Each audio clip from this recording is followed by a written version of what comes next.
Hello everyone and welcome to episode 29 of the Pride FC WMMA 5 series on the channel, as it is Pride 27's Inferno is our next show. It's our first show 2004. My god, 4 years into this save, and we're just gonna keep on trucking. We got really no plans to slow down. We got a new division in the works, as I think we've already set it up. We can look at it real quick as everyone kind of the welterweight division. It is now a official thing. We have, I believe, 2, 4, 6, 10 people in it. Hoping for 12 or 16. Oh, it says it right there. I didn't even have to fucking count. I'm an idiot. But, yeah, we got some new signees that you see there. Jake Shields, Kaita Nakamura. Trying to think who else is new. I guess we just look at the mail while we're at it. So we extended, so Heath Herring, Fabricio Verdun, Ogawa, and then Quentin Rampage Jackson. John Fitch joined Gracie Jiu-Jitsu Academy, and Keith Jardine left Henzo Gracie's Jiu-Jitsu. We did bring up John Fitch from Rings. We saw, as you saw, the Jake Shields signing. That was, Jake Shields. We have a lot of. It's weird. I figured his style is more of a wrestler, but I mean, it is. I guess you could say, just a grappler in his own right, just a Brazilian Jiu-Jitsu guy. He is, bit of a lay and pray tactics, so that's not going to be very fun. He's just going to be trying to grind out some wins. But, you got to respect the record and what he can do. As Minoru Suzuki left Foresta, and Alex Stiebling left AMC Pankrington and joined the Pit. So that was fun. So that's just kind of where we're at in the world. What's going on? We're hoping to sign a lot more people for the welterweight because the tournament, I believe tournaments, they can be, as we can finally see the end of this as well, but I think it's 16? Yeah, it's 8, 16, 32. That'd be crazy if we have 32 people. But, right now, we could have an 8-man tournament. I'm hoping for 16. But we shall see how that goes. As far as that will be at total eliminations when that will start. So we got a while to go. We'll set that up probably before we get to American Bushido 2. Which we have both those cards lined up ready to go. So that's fun. But yeah, we have so much lined up for 2004. What a big year this is going to be. We're going to have our third weight class. I think they already created a belt, which is at Prestige 70, which I got to change the fucking picture to that. Let's see if they have it while we're here. There's the Pride Grand Prix belt. Yeah, yeah. Oh, it's the welterweight belt. That's weird. Huh. Huh. That's fucking... Yeah, it is the welterweight belt. I just never realized that. That's fun. I guess if I could go and get the heavyweight and the middleweight, but they pretty much all look the same from what I remember. It's actually been a hot minute since I've seen those belts. That's fun. But yeah, Prestige 95, Prestige 90, and now that's 70, but we'll get it up there, hopefully. But yeah, that's just where we're at in the world. I think we could, before we get into the actual card and whatnot, I do want to look and make sure that this is where it probably should be. We'll just... It is, okay. So that's just... Okay. I think everything's okay as far as what we can add. Maybe further down the line. Yeah, there we go, okay. So that's, oh yeah, we see American Bushido 3, the main event, Bob Sapp down Friday. That's going to be awesome. But back to where we're going to be, what we're going to do. So we've got everything to August booked, and then obviously we kind of already know what's going to happen after August with Final Conflict. Yep, I think that's all we have to look at. I guess we do have a new rankings for the welterweight division. We can look at that, even though there hasn't been a fight for it. There we go. So we got Matt Hughes at 1, Pat Miletich 2, Des Hallman. Oh, someone's missing. Is it Jake Shields? It is Jake Shields. Huh. Wonder why he's not there. But yeah. So Matt Hughes, Pat Miletich, Des Hallman, John Pearson, Matt Serra, John Fitch, Frank Trigg, Mike Quick Swick, and Kaita Nakamura. Fun. So out of everyone, 3 people have had a fight in Pride. I could have swore we had Matt Serra fight. No, he hasn't. We've been waiting to get a Matt Serra fight locked in, because he's been signed at least since June. That's wild, and we haven't put him in anything. Now we finally going to have his opportunity to take on somebody out of this for this tournament. How fun. Fun. Inferno is right around the corner. Main event, Pete Williams getting his title shot against Big Nog, Tony Rodrigo Nogueira. Chuck Liddell, Quentin Rampage Jackson, the fucking middleweight Grand Prix finals. It's finally here. It's the co-main event too, as whoever wins this is going to take on Vanderlei Silva, hopefully either at American Bushido 3. Nope, didn't mean to click on that. 2 or 3. We'll take either one. We might do it at Total Elimination though. We'll see. As Alistair Overeem, Josh Barnett. What a fun-ass matchup that's going to be. Obviously, 2 completely different styles. Well, just I can go into it, because we're going to talk about it again. Might as well just get it over with now. But this is pretty close. So they got the Blurcat stat picks 4-3 for Pete Williams. Has the slight edge. This is going to make his is making his second defense of the Pride Heavyweight title is Big Nog. If he's successful, that would set a new record for the belt. Pete Williams has won 4 of his last 5 fights by knockout. 2 of the best pound-for-pound fighters in the world, both in the top 5. Nogueira 4, Pete Williams 5. Nogueira is main eventing a Pride show for the second time. Pete Williams trains at Lions Den, which Nogueira is 2-1 against other career members of that team. And this is the first time they fought. Nogueira's going to have the 5-inch reach advantage. That's going to be a hell of a main event. Pete Williams could wrestle on the ground, but he's more of just, he's going to probably try to knock him out, as you can see from the 4 of the last 5 fights by knockout. It's Chuck, the Iceman Liddell versus Quentin Rampage Jackson. Both have finished 3 of the last 5 opponents. This is the finals of the middleweight Grand Prix, which in 2003, really, it's 2004, because how long it's taken to get here. But Jackson trains as Team Punishment, which Liddell has an overall record of 2-0 against other current members of that team, as Liddell is 7th in the middleweight division in Pride, which Quentin Rampage Jackson is 17th. As this is the first time they have fought, and they have the betting odds have Chuck Liddell's a big favorite to win. I wouldn't count Rampage Jackson out though. One fucking shot, and it could be all it for Chuck Liddell. As Alistair, the Demolition Man Overeem, taking on the babyface assassin Josh Barnett. Overeem has finished 3 of his last 5 opponents. Both fighters are world-ranked super heavyweights. Barnett is 4th, Overeem is 12th. Barnett trains at Lions Den, which Overeem has an overall record of 1-0 against other current members of that team. This is the first time they have fought. Betting lines have Barnett as the big favorite going into it, as Overeem has the 1-6, as Steve is the lone supporter for Alistair Overeem. So Ronaldo Sabral taking on Merlio Ninja Rua. They're both world fighters, world ranked in light heavyweights, as Sabral is 7th, Merlio is 16th, Rua is has won 3 of his last 5 fights by decision. Rather, this first time they have fought. Sabral's going to have the significant weight advantage, but the Blurcat stat picks now. Lone Kevin is supporting Sabral 1-6. As the Brazilian Tiger, Ricardo Arona versus the guy, the Sandman Metzger. Arona's won 4 of his last 5 by decision, but the Blurcat stat picks have him 1-6 as Paul, the lone picker for Ricardo Arona. It's then probably the prelims, I'm assuming, as it's Forrest Griffin, Mazatsu Yano, as Yano trains at Baresta, and Griffin has an overall record of 1-0 against other career members of that team. They have both won 3 of the last 5 fights by decision. This is the first time they have fought, and Griffin's going to have a significant weight advantage, but it's pretty close, 4-3. Griffin with the slight edge. And then Masanori Suda taking on the Ronin, Carlos Newton. Both are ranked worldwide in light heavyweights. Carlos Newton 17th. Masanori Suda at 25th. That's kind of crazy. Carlos Newton is so high in the light heavyweights. But Carlos Newton with the big advantage, 7-0. My God. As he has him as a big favorite to win as well. I guess we're going right into the prelims. I don't know why it didn't showcase this, but Rodrigo Gracie taking on Ronaldo Soares, as Soares 1-0, as Brazilian Jiu-Jitsu background, Gracie Jiu-Jitsu background for Rodrigo, as plus 440, minus 560 for Soares, as Big John McCarthy is our referee. Judges, Soares is the larger fighter, at least estimate having 25 pounds at least on Rodrigo Gracie. This could prove significant as the fight unfolds. As it begins, they touch gloves. There's a takedown attempt from Soares. He gets it. Soares now gets side control. He fires off 3 punches as he catches his breath. Gracie tries to move the guard, but Soares doesn't allow it. Looking for an armbar, but Gracie blocks it. Blocks an attemptable guard to Soares. He now tries to move the mount. He isn't able to get the mount, as he tries to pull guard on Soares, but doesn't get anywhere with the attempt. He attempts to move the mount. He can't quite manage to get mount on this attempt. Soares blocks Gracie as he tries to transition to guard. So Soares is all an advantage, but Big John McCarthy stands back up thanks to the lack of progress.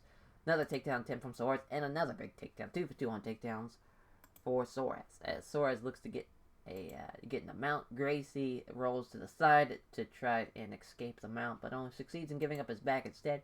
Tries to get a body triangle hooked in, but he can't. Easy blocks Gracie, tries to roll him. Halfway into the first round now, and looking for a rear naked choke. Gracie defends it well. Tries to get Soares off his back. He turns Soares over and gets free. They both end up scrambling back to their feet. Another shoot and 3 for 3 on the takedown. Soares cannot be stopped at this point. Rodrigo Gracie just can't catch a break here. Soares throws a few right hands, but is mainly trying to catch his breath. Attempts to pass half guard and gain the better position. If Soares is too skilled for Gracie, passing half guard and gaining side control, which Soares pounds away, but Gracie is in trouble by them. As he tries to transition the guard, but he can't manage it. Again, pounds away, but Gracie's in trouble by them. As he tries to transition the guard, he can't manage it though. Soares fires away with punches. Gracie doesn't take any undue damage. He blocks the attempt to pull guard. He trying to move from side control to mount. Can't quite get the mount either. We're at a stalemate. Soares is really controlling the fight, but he just can't get the mount to finish the fight off or the submissions. Another stalemate leads to Big John McCarthy standing back up, and another takedown attempt, and another fucking takedown. 4 for 4 on takedowns is Ronaldo Soares. As he fires off with punches, Gracie tries to smother Soares by holding him, but he can't keep control, and that's the end of the first round. Obviously, Ronaldo Soares. As, my God, Rodrigo Gracie's going to have to do something to get out of this fight, and there's a takedown, 5 for 5 on takedowns, and there's a big takedown. He's got side control. As he's trying to pull guard on Soares, but he doesn't get anywhere with the attempt. Throwing some small strikes, but it's clearly just trying to catch his breath.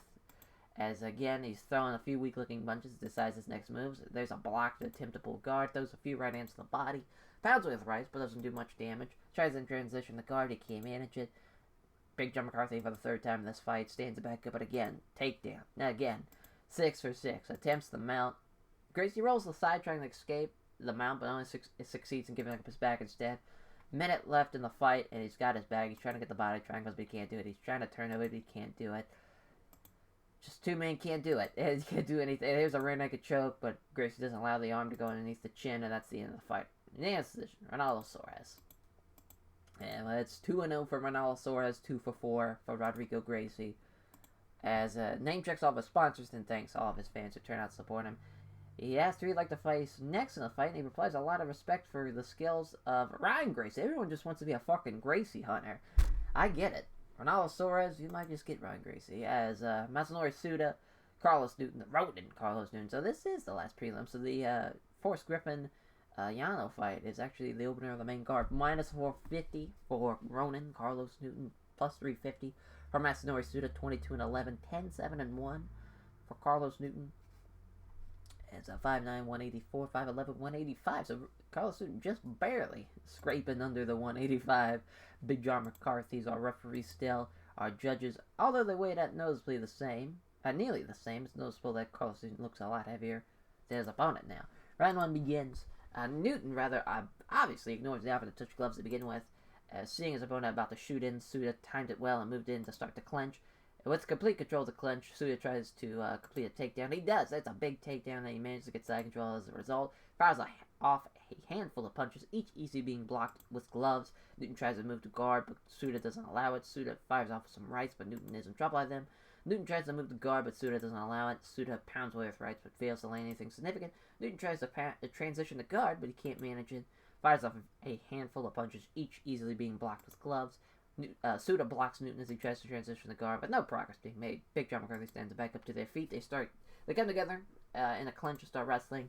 Suda works his way again to the dominant position, and again looking for a trip takedown this time. Though he gets it, uses a nice inside leg trip, and Newton is forced to pull guard. There's a shoulder smash to the face and upper chest of Newton. He's trying to lock in an arm. Oh, then Newton gets the arm bar, and he fully applies it, forces the tap out. What a great arm bar for Carlos Newton. What a great win. It looked like he was in a lot of trouble with Masanori Suda, but there he was on the bottom, gets a submission with the arm bar, getting the win. 11-7-1 for Carlos Newton, 22-12 for Masanori Suda. That's a big time win for Carlos Newton. Thanks to sponsors, all of his fans. He says he has a lot of respect for Masanori Suda, embraces his stuff. What a great win. As first of the main fights, Masatsu Yano taking on Forrest Griffin, 5-1, 10-4, minus 110, plus 100. Pretty close. As you saw that from the pre-fight analysis, with a slim margin for Forrest Griffin. As at 6'3", 205, he's going to have a big-ass reach advantage, and he's going to be towering over him, as Yuji Shimato's our referee, our judges, as he's going to look even significantly bigger than Yano is as they prepare for this fight, even though they weighed in exactly the same yesterday. Yano gets a good reaction from the fans as he enters the arena. He's fighting in front of his home crowd tonight. Here we go. Two fighters come together and they clinch and start wrestling. Griffin looks like he's gotten a better of the clinch. Looking to muscle Yano up against the ropes. He does so. Now Yano's stuck with his back to the ropes, looking for a takedown, looking to go grabbing both his opponent's legs and trying to trip him to the mat. He gets the takedown and he's got side control. Keeps him, Yano guessing with a few quick strikes. He tries to transition the guard, but he can't manage it. Looking to lock Yano in an arm triangle, but Yano fights off the arm triangle attempt. Yano tries to move the guard, but Griffin doesn't allow it. Fires off a few punches. They aren't done with any great force. Inside control, Griffin begins to working to get the mount. He can't get the mount, though. Yano tries to pull guard on Griffin, but doesn't get anywhere with the attempt. Looking to catch his breath, Griffin is content, just throw a couple of punches to the body. Tries to transition the guard, but he can't manage it, as referee Shimano stands it back up. As both fighters seem to have the same idea, come together in a clinch. Griffin manages to aggressively get a good position in the clinch, as Griffin tries to wrestle Yano backwards up against the ropes. He does so, and now Yano is pinned to the ropes, as he's looking to grab both his opponent's legs and trying to trip him to the takedown. He gets it. Another takedown for Force Griffin. He's got side control, and again, throwing a few strikes, clearly slowing things down so he can catch his breath, though. Fires off a handful of punches, each easily being blocked with gloves. Throws some small strikes, but clearly, again, trying to take a moment to catch his breath. Blocks a tip to pull guard. Trying to get a Kimura, but Yano blocks it. Tries to move to guard, but Griffin doesn't allow it. Begins trying to get himself in the mount. Almost gets the mount, but Yano bucks his hips, starts scrambling out of that. The scramble ends with Griffin grabbing Yano and shoving up against the ropes. Another drops down, wraps his arms around his opponent's legs, looking to try to take him down. And there's a big takedown as he manages to get side control. He's 3 for 3 on takedowns, as he fires off a handful of punches, each easily being blocked with gloves. Tries to move the guard, but Griffin doesn't allow it. And another armbar attempt. Poor Force Griffin, trying to get so many submissions he's had in an armbar. Kimura just can't get it done. Yano blocks it as he tries to transition the guard, but can't manage it. Griffin fires off a few punches. They aren't there with any great force. Blocks Yano as he tries to transition the guard, attempts to mount. He loses his control momentarily as he tries to mount, and the scramble begins. Scramble sees Griffin up first, as he is quick to wrestle Yano up against the ropes, and that's the end of the first round. All Force Griffin. Yano's got to have to do something to steal this one. As the final round begins. Step again, Yano aggressively gets the downward position in the clinch. That's the first way to do it. He tries to wrestle Griffin backwards up against the ropes, but he can't move Griffin at all, though. Finds himself being out-wrestled, looking to muscle Yano up against the ropes. He does so. Now Yano's stuck with his back to the ropes. Again, drops down, wraps his arms around his opponent's legs. He gets it 4 for 4 on takedowns. Now Yano's got to pull half guard. Fires off a few punches. He catches his breath. It blocks Yano as he tries to transition the guard. And half guard. Griffin catches his breath, continues to throw a couple of punches to the body. Yano bursts into life and tries to scramble into a better position. Seizes the opportunity. Yano was too slow and gets caught in side control. Throws a few strikes, but is clearly slowing things down so he can catch his breath. Yano tries to move the guard, but Griffin doesn't allow it. Fires off a few punches. They aren't there with any great force. Blocks the attempt to pull guard.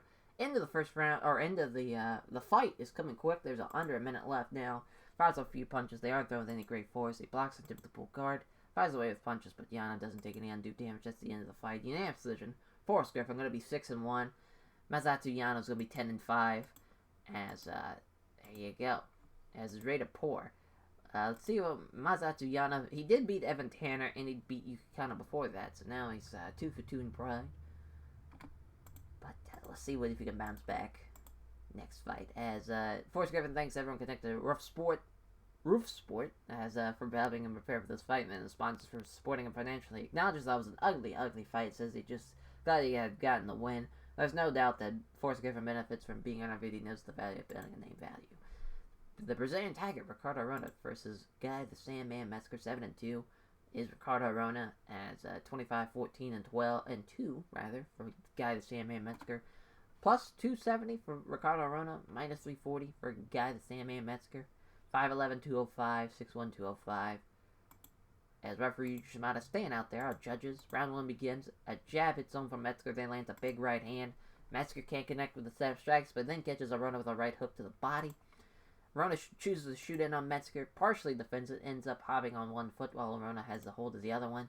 Arona can't get Metzger down, and so he settles for pushing him up against the ropes. Metzger is measured up against the ropes. A full minute elapses with very little happening other than some short punches, some posturing. Showing his ability to grind opponents down, Arona is keeping Metzger pressed up tightly against the ropes. Occasional short punches are all that happen for the next 60 seconds as the two fighters continue to be pressed up tight against the ropes. Referee thinks there's a little too little progress, brings the two fighters back to the center. Jab lands from Metzger, but Arona evades the big right to the body. Takedown 10 from Arona. Metzger almost got away with it, but not quite, as he's left hopping while Arona has a hold of one leg. With Metzger not going down, Arona settles for pushing him up against the ropes. Arona looks to sweep out from under Metzger so that he can take him down with a trip. He blocks the attempt by keeping a solid base. Arona attempts a leg sweep trip to put Metzger on the ground. It doesn't work well. Metzger defended against it well. Arona looks to sweep a leg out from under Metzger so he can take him down with a trip. And again, Metzger blocks it with the attempt by keeping a solid base. But in range, trapped against the ropes, he can't seem to get free. Another with the ropes trapping Metzger. Arona looks for the trip takedown. And again, he cannot do it. Ricardo Arona's like 0 for 4 on takedowns now. Then uses his wrestling to take control of the grapple and put Arona against the ropes. Halfway into the first round, Metzger steps back, apparently not winning the grapple. It connects with a nice jab and hits Arona with the beauty of a straight right. Arona shoots in for the takedown. He can't get past the sprawl of Metzger and has to give up on the takedown. He fails to find home his jab, then scores the right cross that landed hard. He confidently moves in closer, looking to throw some strikes. As Arona may have been aiming to get in close, but Metzger aggressively took the initiative. Jab hits home from Metzger, then lands a big right hand. Connects with a nice jab, and catches Arona with a right hook. Lands a left jab, and hits Arona with a straight right. It looked like he was angling for a takedown attempt, but couldn't take the initiative. He can't connect with a jab and scores the right to the body. Lands two left hands, and then hits Arona with a straight right. Two defensive jabs hit from Arona, but neither had any power.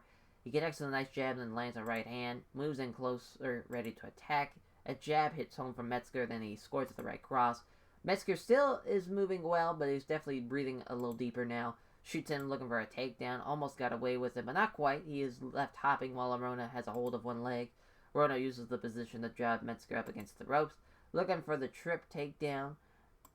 And he finally gets it. Arona uses a nice inside leg trip with 1:20 left in the first round. And Metzger is forced to pull guard. Now a minute left. Time slips away as Arona keeps Metzger stuck against the ropes. Or stuck against the ground, rather. Pounds away. Metzger is in trouble by the strikes. Throws out some punches, but Arona leans back to avoid them. And that's the end of the first round. I would have to give that to Guy Metzger. 1 for 9 on takedowns. That is horrendous. He's getting outstriked. Is Ricardo Arona. Feel like Guy Metzger probably has done more damage too. We'll see what Ricardo Arona could do. Maybe a good second round could steal this one, but I don't see it happening. That was a horrendous first round. He's going to have to finish this fight if he wants to win it. As Arona shoots in for the takedown, he gets it. So he can't stop the takedown. That's a pull guard. He's got 2 of 10 of takedowns, to 20%. As Arona keeps Metzger guessing with a few quick strikes. Tries to catch Arona with a punch, but is off target. Time slips away as Arona successfully keeps Metzger stuck against the ground. Arona tries to pound on Metzger, but none of the blows land with any degree of power. Deflects a couple of punches that Metzger threw from below. Arona pounds away with rights, but doesn't do much damage. Metzger tries to pull Arona in close and pepper him with short strikes, but he can't. Halfway mark in the second round, Arona throws some minor strikes. Metzger throws out some punches, but Arona leans back to avoid them. A lack of progress forces referee Yuji Shimada to stand the fighters back up. Arona appeared to be going for a takedown, but Metzger took the initiative first. He connects with a jab and misses the vicious right hand. A jab is wide for Metzger, then lands the big right hand. Final minute left in the fight. Arona shoots in for the takedown. He gets it, 3 for 11 on takedowns. As Arona tries to pound on Metzger, but none of the blows land with any degree of power. Throws out some punches, but Arona leans back to avoid them. Arona tries to pound on Metzger, but none of the blows land with any degree of power. And that is the end of the fight. I'm sticking with the unanimous decision, Guy Metzger. We'll see what the judges say. Yep. Yeah, you can't win that one. That was such a terrible first round for Ricardo Arona. He just couldn't come back in time. He had to either finish the fight to win that one. As 26-14-2 for Guy Metzger, 7-3 for the Brazilian Tiger Ricardo Arona. It's a big win for Guy Metzger. He hasn't really had a lot of winnings, but giving thanks, Guy Metzger praises his team at Lions Den and is very responsive to the fans who came out supporting and praises Arona for the tough fight. As Ronaldo Sabral taking on Murlio Ninja Rua, 15-3, 12-1, minus 150, plus 110, luta livre wrestling style, Muay Thai Jiu-Jitsu style. 28 years old, 6'1", 205, 5'11", 205, both from Brazil. as we'll see what happens if anyone's going to weigh in more than the other. Referee Yuji Shimada as our judges.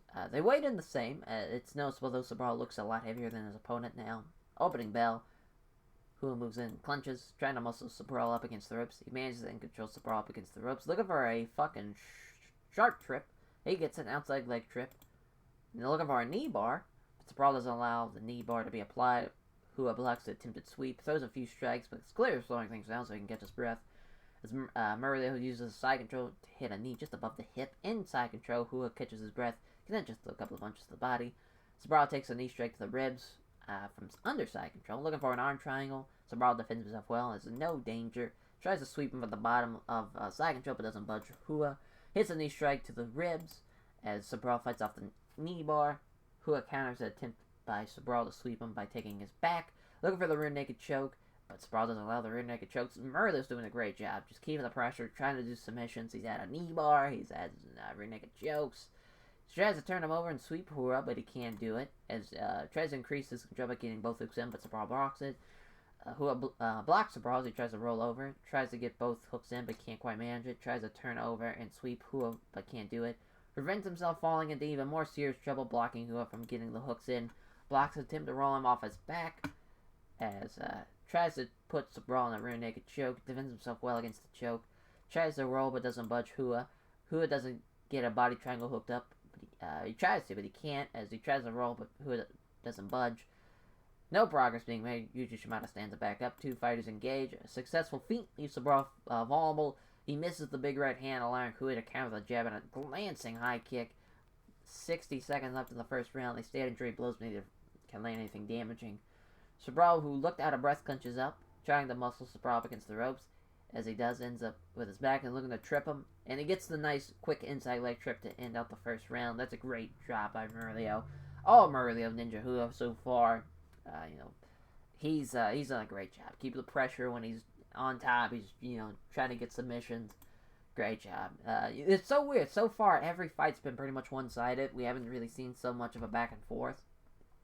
And I figured this would be kind of like this here, but with jiu-jitsu and wrestling, when someone's in control and they don't let up, they could have control the whole fight. We'll see what happens in the second round. As not a lot happening in that round, the fans are getting a bit restless as a result. As the final bell rings, Hua aggressively comes forward, willing to risk getting hit so they can grapple. Sabral lands a left jab, but Hua evades the big right. Gets a hold of Sabral, using his wrestling skills. He's trying to push Sabral up against the ropes. He does so. Now he's stuck with his back to the ropes. Another leg sweep. He gets it. 3 for 3 on the trip. On the trip takedowns, as Hua takes the back of Sabral directly off the takedown. As now he's looking for a rear naked choke. He fights off the rear naked choke attempt. He tries to move Hua off his back, but he can't. Tries to increase his control by applying a body triangle, but Sabral fights it off. Sabral tries to move Hua off his back, but he can't. Pounds with rights, but Sabral covers up, and only a couple manage to get through. Now looking for a rear naked choke again. I mean, he's probably 0 for 7 on the submission, but he just keeps on trying him. As he tries to roll, but doesn't budge Hua. Tries to get both hooks in, but he can't manage it. Blocks Sabral, who tries to roll over. 60 seconds left in the fight. He prevents Hua from applying a body triangle. Tries to turn over and sweep Hua, but he can't. He's got him flattened out. He is saved by the end of the round, though, as he almost had a rear naked choke locked in. As decision. Murillo Ninja Rua 13-1, 15-4 for Ronaldo Sabral. As it was rated average. Alright, we'll take that. Name checks everyone at fucking Who's Valley Tudo, as all of his various sponsors, then all of his friends, family, supporters. Murillo gives a show respect to his opponent. As Alistair, the Demolition Man, Overeem versus the babyface assassin Josh Barnett. As Alistair's Demolition Man, Overeem, competes against the babyface assassin Josh Barnett, 7-3, 15-3, some giant motherfucker, 6'5", 240, 6'3", 250, 26, 23 years old, 7-3, 15-3. So you got Catch Wrestling Lions Den, obvious background, Josh Barnett, and then the Muay Thai Golden Glory background for the Demolition Man, Alistair Overeem. Plus 330, minus 420, blaze it up for Josh Barnett. We'll see what happens here. As referee Yuji Shimada's out there, I'm surprised it wasn't fucking Big John McCarthy, the only man big enough to referee this one. As, here we go. They start to touch the gloves, they engage. Overeem opens up with a feint, as he slips past the right hook and counters with a left jab and a right cross that just misses. As the two commands meet in the center and start to strike, Barnett misses the right hook and gets countered with a jab and a right cross that just missed. Two fighters engage. Barnett misses the big right hand, allowing Overeem to counter with a low kick as two fighters engage. Barnett misses a right cross that leaves him open for the counter. Overeem attacks a couple of jabs and followed by a quick kick. They engage as a feint is bought entirely by Barnett, leaving him wide open. As Barnett misses the right cross that leaves him open for the counter. Overeem comes in with a nice left hand, comes forward to attack. It throws a counter jab and misses, does Barnett. Overeem doesn't trouble his opponent with a combination, ending with a low kick to the legs. And it's just, there's a fast leg kick. But Barnett was equal to all of them, as Barnett moves in fast, clinches with Overeem. He's aiming to get Overeem into a Muay Thai clinch. That's interesting. He wrestles his way into the dominant position in the grapple instead, though. Does Overeem, and now he's looking to get the Muay Thai clinch. But Barnett doesn't allow himself to get caught and slips out of the grapple, as Overeem coolly stalks Barnett so they can be trapped in the corner. As Barnett hits a jab in exchange, Overeem fails to land with the combo that ends with an attempted roundhouse to the body. As he lands a jab and he lands a right hand, as he stalks Barnett back towards the corner rather, as Barnett lands a left hand in the exchange. A jab lands from Overeem, but his big right hand follows up, misses. For the first time, Overeem is starting to breathe a little heavier now. A quick exchange of strikes doesn't lead to anything. An exchange of blows comes and goes without either fighter really landing anything significant. Two fighters engage with strikes, but neither can land a significant shot. They move into the second half of this round, rather. They come together and engage. Barnett misses the right cross that leaves him open for the wide open counter. Overeem comes in with a glancing blow from the right head kick. Overeem lands a jab and a body kick. He doesn't trouble his opponent with a combination and a low kick to the legs. Moves in fast and clinches with Overeem. Does Barnett? He's trying to muscle Overeem up against the ropes. He does so. He's got him pinned into the ropes. Trying to do some dirty boxing, but Overeem using wrestling to nullify any potential damage. Looking to get Overeem in the Muay Thai clinch. He does so. My God, Josh Barnett in the Muay Thai clinch. Thought I would never say that in this fight, but Barnett loses it shortly after the knee strike misses and gives Overeem the opportunity to wrestle free. Quick exchange of strikes doesn't lead to anything.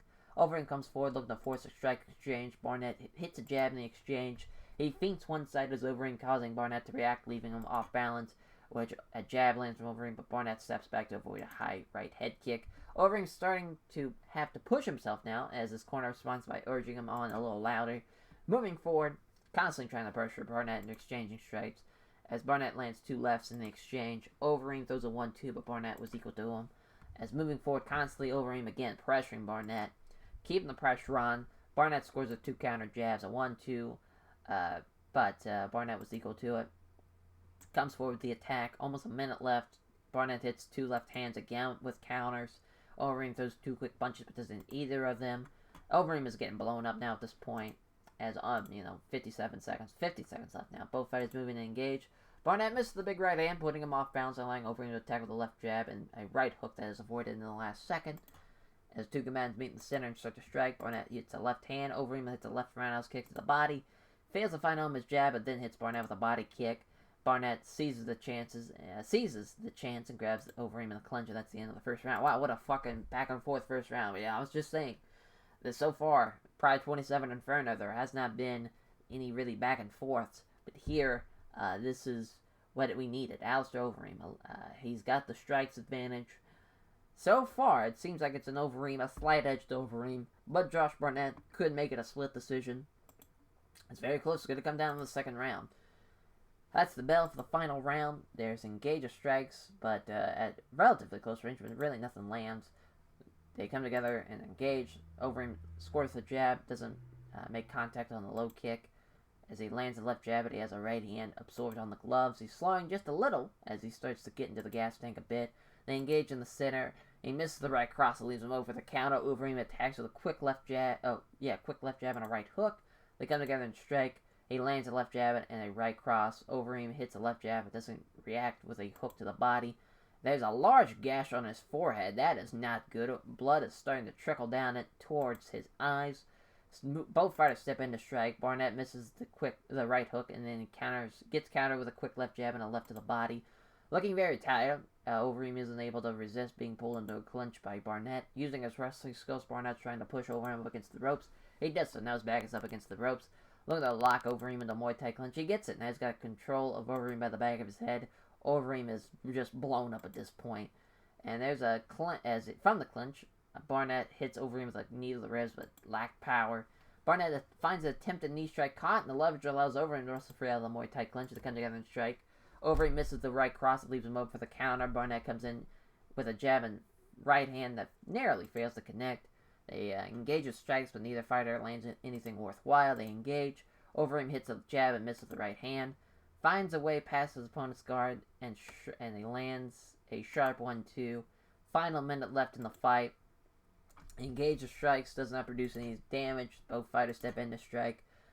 Overeem scores a quick kick to the lead leg. There's another leg kick. Lands a left jab and a right crosses Barnett. Both fighters step in to strike. He misses the right hook and leaves himself open to be countered with a solid right hand. Oh, there's a pause. 4 seconds left in the fight. It's not going to be a fucking problem. That was kind of a weird stoppage late in the fight. We'll see what that was. Josh Barnett might have stole that one. That might be a split decision. Josh Barnett. Let's look at the fight metrics. Yeah, Josh Barnett might have won that fight. That's crazy. What a close fight. See what happens. Yep, there's one for Barnett, one for Overeem. Yep, split decision. Josh Barnett. I think that's the right decision. That was really, really close. The entire fight was 20 to, looks like it was 20 to 25 on strikes. The cut got him. The cut really helped Josh Barnett. It pushed him over the edge, in my opinion. He did the most damage. To me, that was... But Josh Barnett, he keeps his winning ways going. The last time he bounces back after losing to Big Nog in the title fight. And he's back in title contention again. That's a tough loss for Alistair Overeem. Alistair Overeem now 7-4. He went on a tear. He's, beat Carlos Barreto, Ogawa, Mark Kerr. And now he loses to the split decision. But that was a great fight. Down the road, we can rematch this. That was a lot of fun. As Josh Barnett thanks everyone connected to the Lions Den, helping him prepare this fight, and his sponsors supporting him financially praises Overeem for the tough fight. As the co-main event in the Middleweight Grand Prix finale, it is Chuck Liddell, the Iceman. Chuck Liddell taking on Quentin Rampage Jackson, 25 years old. Quentin Rampage Jackson, 34 years old. Chuck Liddell, the Hawaiian Kimbo style of Chuck Liddell, the wrestling boxing background of Quentin Rampage Jackson. Plus 390, minus 500 for Chuck Liddell. 13-3, 8-1 again. Let's see if they both weigh in. They weighed in the same, but I'm sure Quentin Rampage Jackson's going to be a little heavier. We'll see, though. Maybe they'll both be about the same. As Big John McCarthy's back out there for this co-main event. Our judges, that's the bell. Jackson steps in, watched all the way by Liddell. Scores with a jab and then doesn't find the mark of the right hook. Comes in looking to strike. There's a stalemate as both fighters throw but fail to land a hit. Jackson has a right hand blocked. Liddell has a right hook blocked. But Jackson steps in to strike. He lands a nice right hook. He comes in looking to strike. There's another nice right hook. Comes in to strike. Liddell slips past the right hook attempt and attacks with a quick left hook. Comes in looking to strike. Neither fighter manages to find the target in exchange of strikes. He tries the right hook but misses. Doesn't find the mark of the right hook. Steps in to strike. Tries a right hand but it gets absorbed on the gloves. As Jackson deals with 2 punches without issue. His guard remains solid. Steps in, watched all the way by Liddell. Scores with a left hook. Steps in, watched all the way by Liddell. Misses the right hook and leaves himself open to be countered with a right cross. There's exchange of strikes but nothing really gets through. Jackson comes in to engage. Liddell dodges the right hand and gets counterattacked with a great right hook. As Liddell lets Jackson step in and engage. It's a brief exchange of fire, but neither fighter lands anything. He misses the big right hand. He doesn't find the mark with the right hook. Can be heard trash talking as the two fighters circle with Quentin Rampage Jackson talking that shit. As both fighters moving forward. As Jackson looking to strike. Liddell stands ready. Jackson hits a jab but misses the right hook. As Liddell hits jab but has a right hook blocked. Jackson steps in, watched all the way by Liddell. There's a brief exchange of fire, but neither fighter lands anything. Jackson doesn't find the mark of the right hook. Liddell has a right hook hand blocked. These are just two men that can trade, and they were all about this fucking fight so far. This has been quite the fucking contest. Stepping in, Jackson looks to engage. There's a stalemate as both fighters fail to find anything, fail to land a hit. So it's either they can't hit anything or they just block each other. It's interesting, as Jackson has a right hand taking on the gloves. There's a right hand from Liddell taking on the gloves. As still moving well, but he's definitely breathing a little deeper now as Chuck Liddell. As Jackson steps in to strike, he misses as Liddell nails 2 quick punches from a flurry but misses the right hook. Jackson scores with a great right hook. As Liddell lets Jackson step in ready to counter, shows his superb guard by absorbing a 2-punch flurry. Liddell has a right hand blocked, right hook block rather. His quick exchange of strikes does not produce any damage. Steps in to strike. He misses the right cross that leaves him open for the counter. Liddell comes in with a nice right hook. Exchange of strikes does not produce any damage. Jackson moves in to strike. Dodges a right hand out. A counterattack to the left roundhouse kick to the body. That was a great job by Liddell. Hit with a left roundhouse kick to the body. Jackson steps in, watched all the way by Liddell, lands a left jab and has a right hook blocked. Liddell lands a good right hand. Jackson slowing down just a little as he starts to get into the gas tank a bit. There's an exchange of strikes, relatively close range. Nothing really lands. Exchange a few strikes, but nothing significant lands. Steps in to strike, lands a powerful right hook, and he's down. He knocks him out, or he knocked him down, rather. He's down, and he moves in quickly, trying to finish, and Liddell with stomps and kicks. Jackson's too slow down, and Liddell gets back to his feet. What a great knockdown by Quentin Rampage Jackson. He has won this round for sure. Jackson steps in to strike. As Liddell counters with the right hand with a clean right hand, Liddell lets Jackson step in and engage. As he misses the big right hand, putting him off bouncing line, Liddell attack with a powerful right hook, and there's a knockdown from fucking Chuck Liddell. Oh my god, both men have knockdowns. The 2 minutes left in the fight as in this first round, as that shot has rocked him. Liddell sends his victory. It starts to unload with punches, and there is a massive right hands from Chuck Liddell. Jackson is getting destroyed. Big John McCarthy has to step in. What a fucking win from Chuck Liddell. What a great fight that was, and your Grand Prix winner, Chuck the Iceman Liddell. We have our fucking future middleweight title fight set. It is Chuck the Iceman Liddell versus Vanderlei Silva. And he won the Grand Prix. What a fucking fight. That was better than decent. That was fucking awesome. That was a great little back and forth. Both men blocking shots. Both men. And, we had 2 knockdowns. That was great. As thanks everyone connected to the pit for helping prepare for this fight, and the sponsors for supporting him financially. Chuck Liddell gives a show of respect to his opponent. That was a solid performance from a marketable fighter. Hell yeah. As it's main event time, title fight. As Pete Williams taking on Antonio Minotauro Rodrigo Nogueira. Fucking goddamn mouthful. Big knock taking on Pete Williams. 19-5, 13-2. Submission wrestling background from Pete Williams, but he's got a kickboxing background in there. He can throw some kicks. That's for sure. Jiu-jitsu boxing background from Big Nog. Brazilian top team. Lions Den plus 150, minus 150. What a fight this is going to be. For the Pride Heavyweight title, Hideki Nagumo is our referee. Our judges underway. Nogueira hits a left jab and lands a right hand. Hits the left hand, but finds nothing but air with a big right. Looking confident, shortening the range, it looks to strike. Williams may have been aiming to get in close, but Nogueira aggressively took the initiative. Nogueira lands a jab and then catches Williams with a right hook to the body. Lands 2 left hands and hits Williams with a straight right. A tentative jab from Williams lands. Nogueira lands a jab and catches Williams again. I did it again with a hard low kick to the front leg. Showing good hand speed, Nogueira lands a fury of 3 punches and hits a nice straight right hand. Jab is wide from Nogueira, then catches Williams with a right hook to the body. Nogueira fails to find a home for his jab and then lands a right hand to the body. Circling, Williams clearly wants to get in close enough to grapple, but is wary about getting hit. He is in trouble by his opponent with combinations ending a low kick to the legs. Williams seizes the chance and grabs Nogueira into a clinch. He tries to wrestle Nogueira backwards up against the ropes. He manages it, and he controls Nogueira up against the ropes. Great job by Pete Williams. He got his fucking ass beat for the first 4 minutes, but now he's got control of the grapple. Showing his grappling ability by trapping Nogueira up against the ropes. Really, nothing really happens for the next 60 seconds or so. They remain close, grappling, exchanging occasional short punches. Williams tries to maintain control, but Nogueira wrestles his way out of trouble and circles back to the center. Lands 2 left hands, then hits a nice straight right hand, acknowledges some instructions from his corner with a relaxed nod of the head. Williams may have been aiming to get in close, but Nogueira aggressively took the initiative. He connects with a nice jab, then catches Williams with a right hook.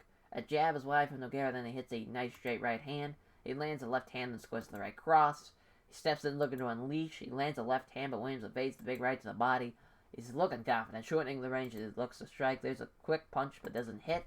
He connects with a nice jab and hits Williams with a straight right. He steps in looking to unleash.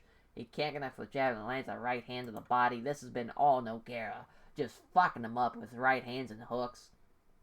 As he attempts to land a hook to the body, but he fails to land it as Williams comes in and grabs Nogueira in a clinch. He's trying to push Nogueira up against the ropes. He does. He can't do it, though. He ends up being out-wrestled in the grapple.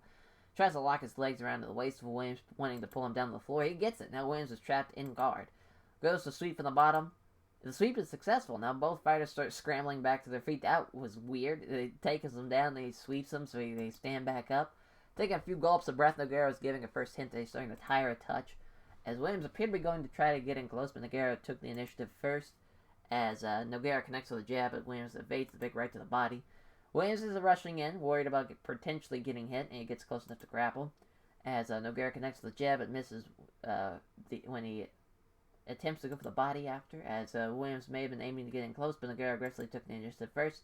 Lands a jab, and then hits Williams with a right to the side of the ribs. Minute left in the first round, he lands a jab and scores with the right cross. Hits the left hand, but finds nothing but air with the big right. He lands the left jab, and Williams evades the big right punch, and that's the end of the first round. Oh, big nog, as you can see there, 41-15 on strikes, plus the sweep. My God, last round, 5 minutes left in the fight. Nogueira can't connect with the step strikes and scores the right cross. He can't connect with a nice jab. He connects with a nice jab, and then scores a low kick to the legs. Can't hit the step left jab, and it hits Williams with a straight right, and there's a cut under the eye of Pete Williams. He fails to find home. His jab then catches Williams with a right hook to the body.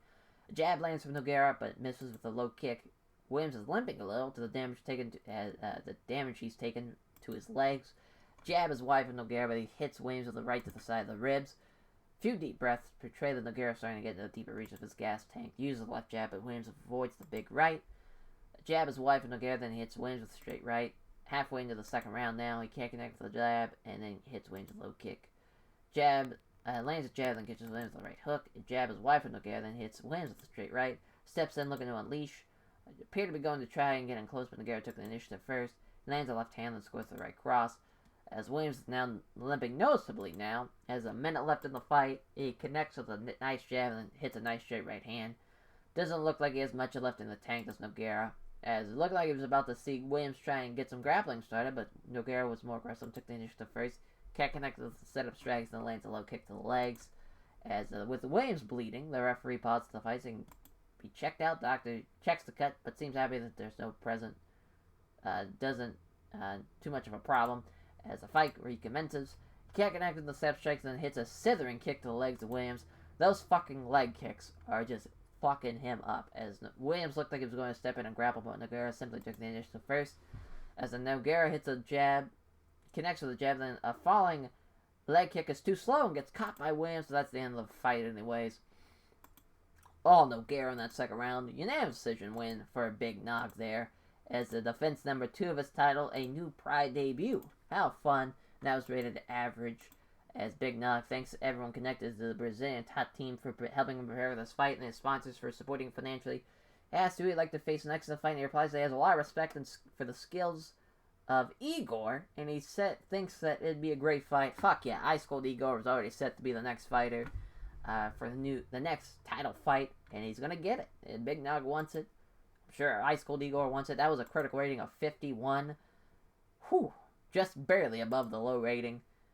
Yeah, that was not really...